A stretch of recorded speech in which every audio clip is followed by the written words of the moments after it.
ओम शांति। आज हम सब चाहते हैं कि हम अपनी सारी चिंताओं को प्रभु अर्पण कर दें, पर हम अपनी सारी चिंताओं को प्रभु अर्पण कैसे करें? तो मैं बहुत आसान तरीका आपको बताऊंगी कि कैसे आप अपने हर चिंता को प्रभु अर्पण कर सकते हैं। तो आपको इसके लिए ये 3 चीजें हमेशा ध्यान रखनी है। पहला, मेडिटेशन। जैसे सुबह उठते हैं, उठते ही 10 मिनट अपने लिए निकालें और जो आपके माइंड में चल रहा है, भले वो आपका रात का पेंडिंग है, जो भी चीजें हैं, या आपको दिनचर्या में कोई कार्य करना है और उसकी भी आपको चिंता हो रही है, मान लो कहीं इंटरव्यू के लिए जाना है, आप मान लो किसी कस्टमर से मिलने वाले हैं, या आपको कोई बिजनेस की डील करनी है, आपके घर में मेहमान आने वाले, तब भी कई बार चिंता हो जाती है। पर मुझे क्या करना है? प्रभु अर्पण। तो सबसे पहले क्या करना है? मुझे 10 मिनट के लिए मेडिटेशन। तो मेडिटेशन में अपनी जितनी भी चिंताएं हैं, टोटल, बच्चे की चिंता, परिवार की चिंता, बिजनेस की चिंता, पैसे की चिंता, सारी चिंताएं जो हैं वो 10 या 15 मिनट में भगवान को प्रभु अर्पण कर दो। जब आपने उसे प्रभु अर्पण कर दिया तो उन सारी चिंताओं की जिम्मेवारी किसकी हो गई? भगवान की, उस प्रभु की, उस परमात्मा की हो गई। क्योंकि परमात्मा को आपने अपने अंदर की सारी चिंताएं सौंप दी कि भगवान ये सब चिंताएं आज से तेरी। अब मुझे रूटीन में जो मैं कार्य करता हूं वो करूंगा, पर जो मैंने कार्य तेरे को दिए हैं वो आपको ही करने हैं, वो मैं नहीं करूंगा। पर कई बार क्या होता है, मान लो हमने कहा भगवान जी आज मेरा इंटरव्यू है, पास कर देना, और फिर हम इंटरव्यू देने से पहले क्या सोच रहे हैं? पता नहीं मैं इंटरव्यू में पास होऊंगा कि नहीं, पता नहीं मेरे कम कैसे नंबर आएंगे, मान लो सपोज इंटरव्यू लेने वाला कैसा होगा, मान लो क्या क्या क्वेश्चन पूछेगा। आप ये सोचो, आप पहले एक बार तो भगवान को बता के आगे, फिर उसमें भी आप डाउट निकाल रहे हो, तो भगवान आपका साथ नहीं देगा। ये गारंटी है। भगवान आपका साथ तब देगा जब आपने भगवान को बोल दिया, अपनी चिंताएं सौंप दी, उसके बाद मेरा कोई थॉट ना चले, ओनली थॉट चले तो पॉजिटिव चले कि भगवान मेरी लाइफ में जो अच्छा है आपको वो दिलाना है, बस आप जो देंगे स्वीकार।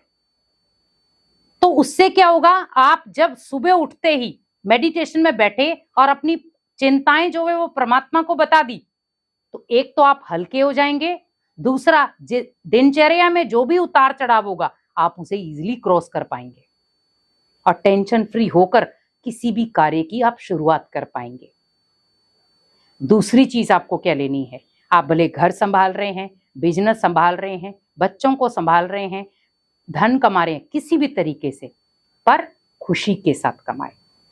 क्योंकि जब आप अपने चेहरे पर छोटी सी मुस्कान रखते हैं तो कहते हैं ना, सारे दुख दर्द वैसे खत्म हो जाते हैं।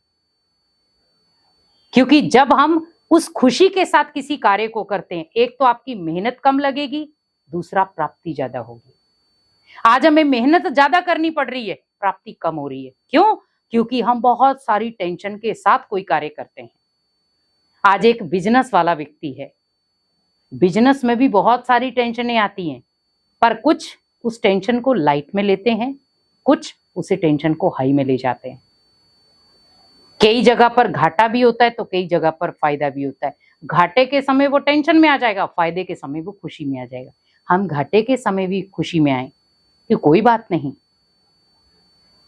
आज घाटा हुआ है तो कल फायदा भी हो जाएगा। न्यूट्रल रहें हम।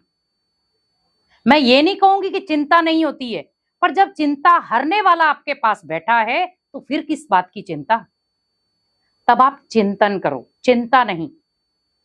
क्योंकि जितनी आप चिंता करोगे, नेगेटिव विचार उतने आपके पास आएंगे और खुशी भी आपकी नष्ट हो जाएगी।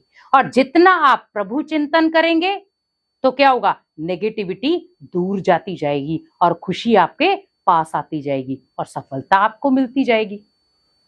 और तीसरी चीज, आप जो भी धन कमाते हैं उसका थोड़ा सा हिस्सा भगवान के घर में लगाएं, तो उससे आपको एनर्जी मिलेगी और कभी भी आपके धन में कटौती नहीं होगी। आप भले परिवार को संभालने में उस धन को लगा रहे हो, बिजनेस में लगा रहे हो, किसी भी जगह लगा रहे हो, कभी कटौती नहीं होगी। कटौती तब होती है जब हम भगवान के अर्पण नहीं करते।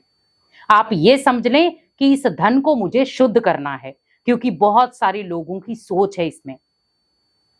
कुछ आत्मा की दुआएं हैं तो कुछ इसकी बद्दुआएं भी हैं। तो मुझे क्या करना है? सबसे पहले प्रभु अर्पण। तो धन को भी क्या करना है, हमने ओनली गायन किया, तन तेरा, मन तेरा, धन तेरा, पर अब देने की जरूरत है। भगवान तन भी आपका, मन भी आपका और धन भी आपका ही है। तो जब ये सब चीजें आपकी हैं तो मेरा तो कुछ भी नहीं है। हमें ओनली अच्छे कर्म करने इन हाथों के द्वारा। भगवान ने पहले से ही आपको एक सीख दी है। बच्चे, मैंने 2 आईज दिए हैं आपको, 2 आंखें दी हैं, 2 हाथ दिए हैं, 2 पैर दिए हैं, 2 कान दिए हैं, 1 मुख दिया है। अब आप सोचो आप उसे किस तरीके से यूज कर रहे हैं, वो आपको देखना है। क्योंकि हर अंग की कोई ना कोई विशेषता है और हर अंग का कोई ना कोई साइड इफेक्ट भी है। तो आप हमेशा एक चीज याद रखें कि जीवन में बहुत सारे उतार चढ़ाव आएंगे, बहुत सारे दुख दर्द आएंगे, पर जब उन दुख दर्द को आप प्रभु अर्पण कर देंगे तो आप अपने जीवन में सच्ची शांति पा सकते हैं। ओम शांति।